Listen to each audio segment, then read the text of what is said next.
Um, got it. Hold on a second. And I'm not sure why they do. They set up this like in Zoom, you have the power of pushing it out to Facebook as well. Second. And I'm not sure why they do. That was the echo I was talking about. Anyway, okay. So, welcome back, everyone, to Oxygen for the Soul. Today is a Thanksgiving. I hope that you are spending some time being somewhat grateful, saying your Mizmor LaTodah, maybe having some Hodu LaHashem, some turkey for God. And this week's Parsha is Parsha Vayeshev. We're at the eve of Chanukah. God willing, next week on Sunday, if you are in the city, please join us at 10:30. We were having a Get in the Zone for Hanukkah, Le'ilei Nishmat Edmund J. Safra, the namesake of the synagogue. Would love to see you in person. And you'll get some deep insights and a beautiful brunch on Sunday morning, preparing you for Hanukkah Eve. All right, Parshat Vayeshev. Parshat Vayeshev is probably the most emotional parsha in the Torah. There's so much here. Every single word, of course, of every parsha has so much to impart. But over here, we get to some deep life lessons about inter-family, personal relationships, and so on and so forth. So let's just dive right in. It's called Vayeshev Yaakov be'eretz migurei aviv be'eretz Canaan. So that's why I call this thing Settlers of Canaan, not Settlers of Catan, the famous board game. But Settlers of Canaan is a little different than the board game. You see, Yaakov finally is able to settle down. He spent, years, protecting himself from his older brother, 20 years hiding from his older brother, dealing with a father-in-law who was the most challenging, difficult man one could possibly live with, Lavan. And finally, he deals with the death of his wife, has another son, Binyamin, but his 12 sons, the tribes, are complete. And he just wants to relax. Now, why does he want to relax? No, he doesn't want to relax because he's interested in just taking a vacation. He wants to let go and pass on the reins. But his job as Yaakov is not over yet. And the Parsuk continues and says, Ela toldot Yaakov Yosef ben Shiva Esra Shana Haya Ro'eh et Achiv. Yosef was 17 years old. These are the generations of Yaakov, and it just tells us about Yosef. What about the other tribe members? Why does the Pasuk tell us that Ela toldot Yaakov Yosef ben Shiva Esra Shana Haya Ro'eh et Achiv Betzon v'hu Na'ar v'et b'nei Bil'ah v'et b'nei Zilpah Nishay Aviv Yovo Yosef Dibatam Ra'al Aviv. It's a very long verse. Why are we going through all these great lengths to associate Joseph as the only Toldah, the only offspring of Yaakov, and not mention the other brothers? And then when we are mentioning Yosef vis-a-vis the other brothers, we mention the names of the Imaot, the maidservants that were mentioned, that the maidservants they gave birth to the other Shvatim.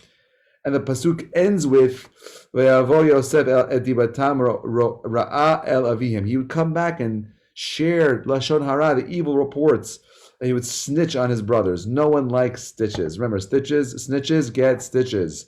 So Yosef is a tattletale, but he's also known as the Toldah Yaakov. So let's just try to explain something here. There is this concept, a mystical concept, that the 12 tribes have to exist. Yaakov is aware of this. He has 12 tribes. But we know that when Yaakov first got married, for him, that first night, which should have been the first night with Rachel, his true love, he knew his soulmate was supposed to bring him a soul called Yosef. Yosef was supposed to be symbolically the king of the brothers, the eldest. But Lavan switched the beds around.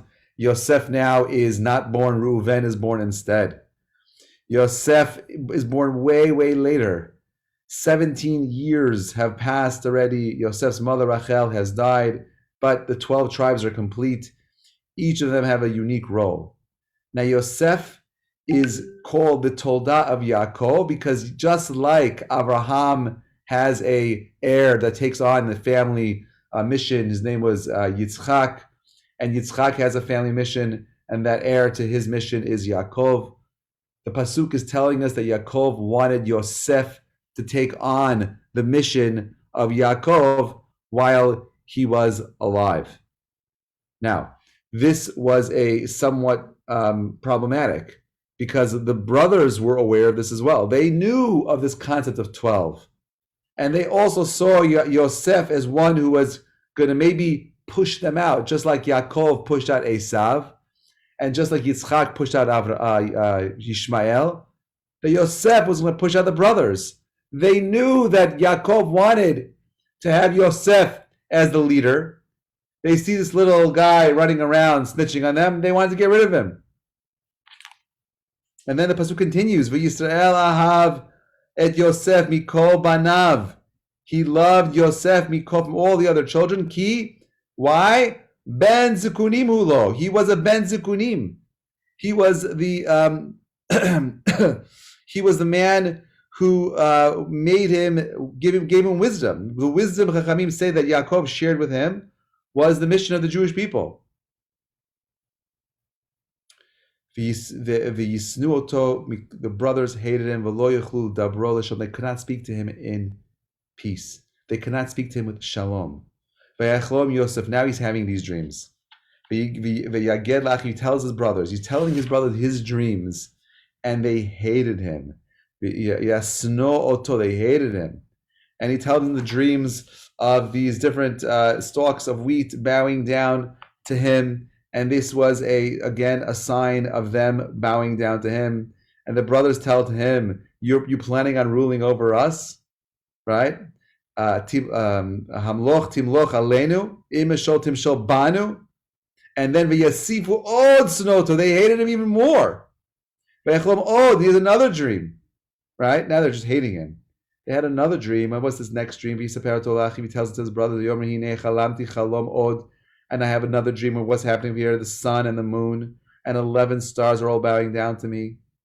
And they tell this to the father, to Yaakov, and then the father got angry with him. He's like, "What are you telling me?" He's like, "I'm going to bow down to you too? That your mother and I are going to bow down to you too?" And then it says, "V'ikanubo achav," and the brothers were jealous of him. Now, it's interesting because originally we read about how the brothers hated him, v'yisanuoto. And now all of a sudden he has this dream about him being a king, and now it says they were jealous of him.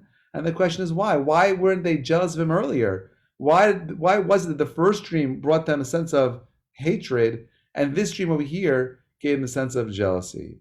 There's this concept in Jewish literature which says, "Kinat sofrim marbet Torah." The jealousy of scholars helps share and express Torah concepts. What does that mean? The only thing that you and I can be jealous of is someone else's spiritual greatness. When it comes to material things, we don't care about. The material things, the sheaves of wheat, the stalks of wheat, we didn't care about that man. Who cares? It was meant the same thing. He was going to rule over them.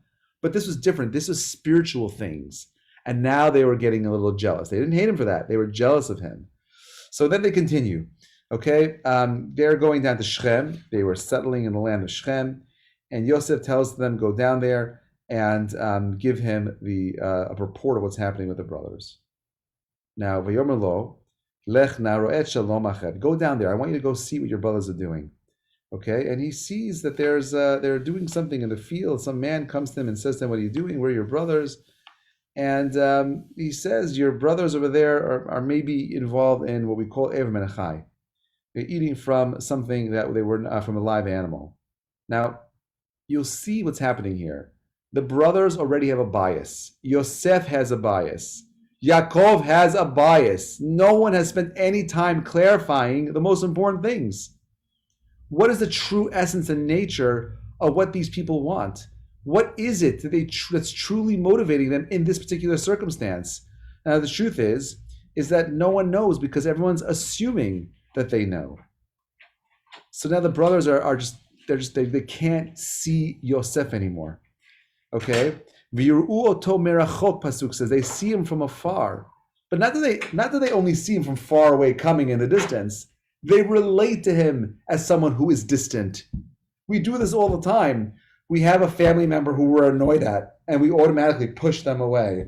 We make assumptions of what they're thinking about. I can't tell you how many times I get phone calls from people who are dealing with issues in their family, And they're making all the, I'm like, how do you know that? How do you know that that's what they're feeling or thinking? How do you know that was their intention? And 99% of the time, when we stop making assumptions and we start asking, we start giving people the benefit of the doubt, okay, we change this whole entire circumstance of the environment that we've created for ourselves. No longer are we going to be frustrated and angry, but instead, my friends, we get the clarity necessary to start loving the people in our lives. It's when we start creating these false perceptions. Oh, he's trying to go ahead and take everything away from me. He's trying to go ahead and he has this ill intent. But really, the brothers didn't have any really ill intent.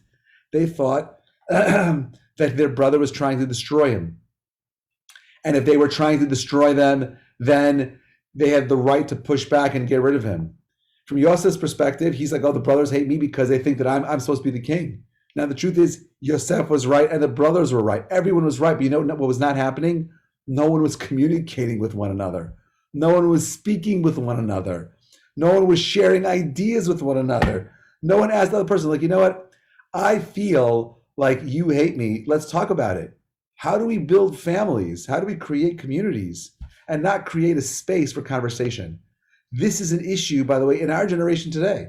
We live in a political culture climate where people don't want to have conversations anymore. No one wants to talk about truths. No one wants to speak about the underlying issues because we've already created a vision in our mind's eye of what's really happening and we're not discussing it anymore. It's over. It's Dunsky. The way I see it, that's the way it is. What does that lead to? A whole bunch of mishaps, a whole bunch of misunderstandings to the point where the brothers are so boiled up about what they see in their brother, they're willing to sell their own flesh and blood.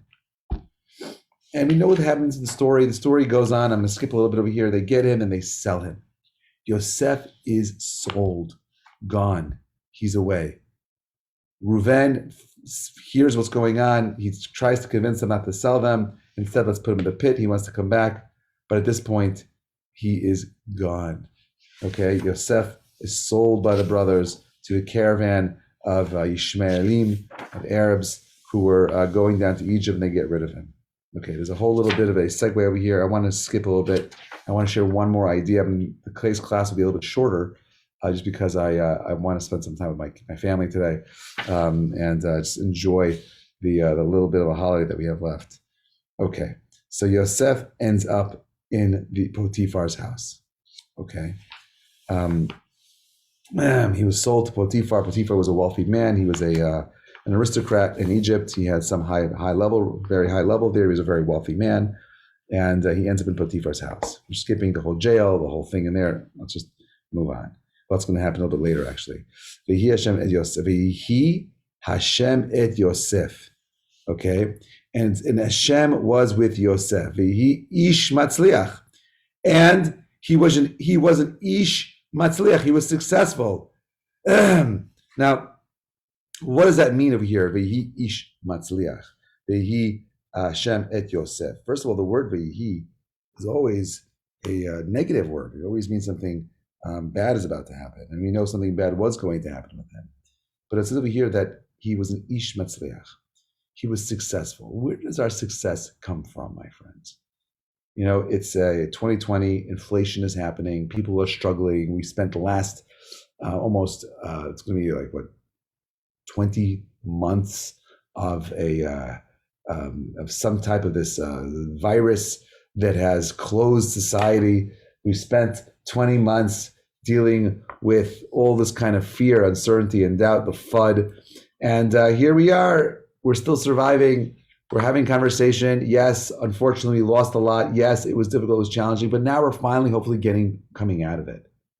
Where does our success come from? Our success comes from not the things that we think we do. It comes from our effort and a desire to achieve more. God says Yosef is an ish matzliach. Why? Because he's trying. He's putting in the effort. Yosef, when Potiphar sees him, he sees that here's a guy who's putting in 100% of his effort into everything that he does. That person's going to be matzliach. It doesn't matter what the outcome is going to be. What matters, again, is the input.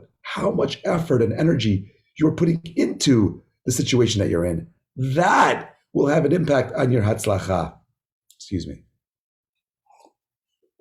Yosef's success comes from the fact that he recognizes that everything that he does is in the hands of God.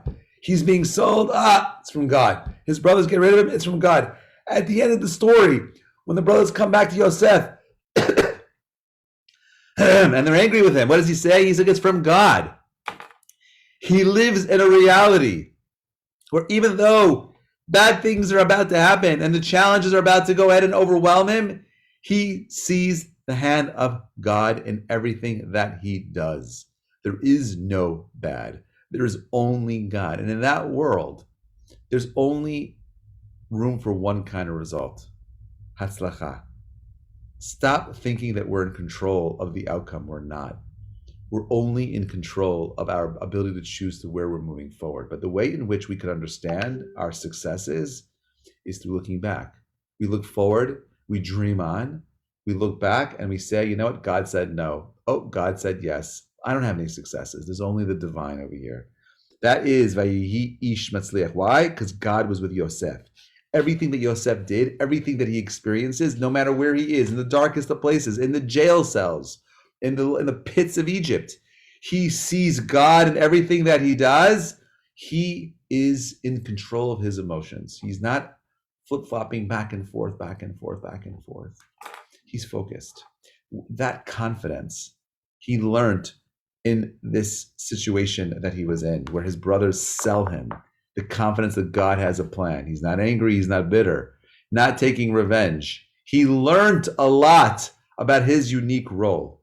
Now, you know what ends up happening. Yosef was a very handsome guy, and he's beautiful. And anyone that sees him, it says when Potiphar's wife saw him, she was just blown away, bedazzled by his gorgeous beauty. And you see this a lot. In Judaism, we speak about outer beauty. And is it just superficial? You know, is there anything wrong with saying, no, I want someone pretty? Is there anything wrong with wanting to be attracted to someone? And the answer is no, there's nothing wrong with it. And as a matter of fact, there's several midrashim that say that God gives a special blessing to the Jewish people to have beautiful children so that the Ummat HaOlam, the nations of the world, can see these little kids and say, wow, beautiful kids must be a gift from God, okay? But in general, we see the Kohen Gadol, the highest position in Judaism has to be someone who is beautiful. He has to be gorgeous, no imperfections.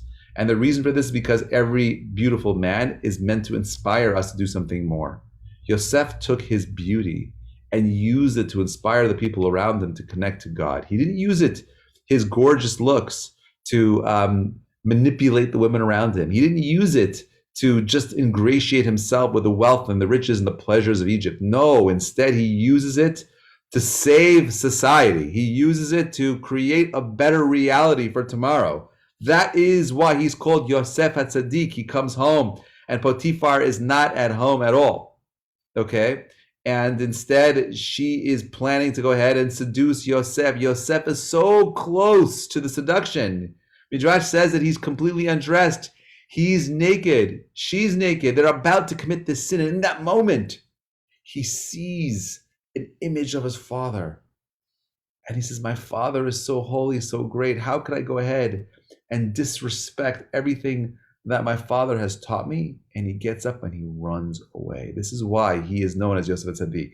He is someone who's in control of his emotions, control of his nature, control of his desires. How does he accomplish that? Well, he recognizes everything that his father did for him. He recognizes everything that he represents. He recognizes that, you know what, that he is great. The Yetzer Hara, the evil inclination, gets us to doubt our families, to doubt the people around us, because he understands that through machloket, through violence, through anger, hatred, and jealousy, that we can destroy society. We can destroy families. I can destroy friendships. Because when there's unity, when there's achdut, my friends, nothing can stand in our way. We can accomplish anything. There's different levels of achdut. The highest level of achdut is unity with God. Yosef has it. He's an ish matzliach. He's connected to the divine. He has unity there. But there's another layer of achdut, when we have unity with ourselves, when we are when we have peace, shalom, shlemut within ourselves. That, my friends, is a whole other level of unity. If the brothers could have overcome these small little missteps in how they related to one another, we would live in a world of complete peace today. We would live in a world of shalom. They messed it up. We're still picking up the pieces. Have we learned the lessons of the brothers? Has the world learned the lesson of the brothers? Do we see our echav merachok from afar? Or are we willing to spend some more time and giving the benefit of the doubt to the people around us, giving them the ability of just explaining their position before we create judgment calls on them? If we can do that, my friends, we would bring God into the world immediately. We would build the Beit HaMikdash. We would have the ultimate expression of unity today. But we get in the way of ourselves. We get in the way of giving the people the benefit of the doubt. We get in the way of trying to create a different reality for the world around us. This Thanksgiving, it's 2021. May it be a day where we just spend some time today appreciating the people in our lives. Forget about all the challenges that the people around us represent. You know what? It's hard. It's hard to give people the benefit of the doubt. I get it. But if we want to feel a certain level of gratitude for all the gifts that God has given us, you can take that time and include all the people around us. The people that are around us are there to help us achieve a deeper understanding about ourselves. When we see things that are wrong in our friends, when we see things that are wrong in our spouses, when we see the issues in the people around us, when reality, what's really happening is that we see those same issues in ourselves. The brothers recognize Yosef's desire and drive for greatness. They recognize that there's a little bit of egoism in there, and they recognize it because they had the same emotion within themselves. But instead of going ahead and pointing the finger on the other guy and saying, oh, he must be the bad guy, be mindful that you're able to recognize it because you have the same thing happening within yourselves. Just be grateful for the things that you have. And more importantly, love the people around you, give them the benefit of the doubt. And together, let's bring a new reality of shalom and peace. Shabbat shalom, everybody. Thank you so much for listening.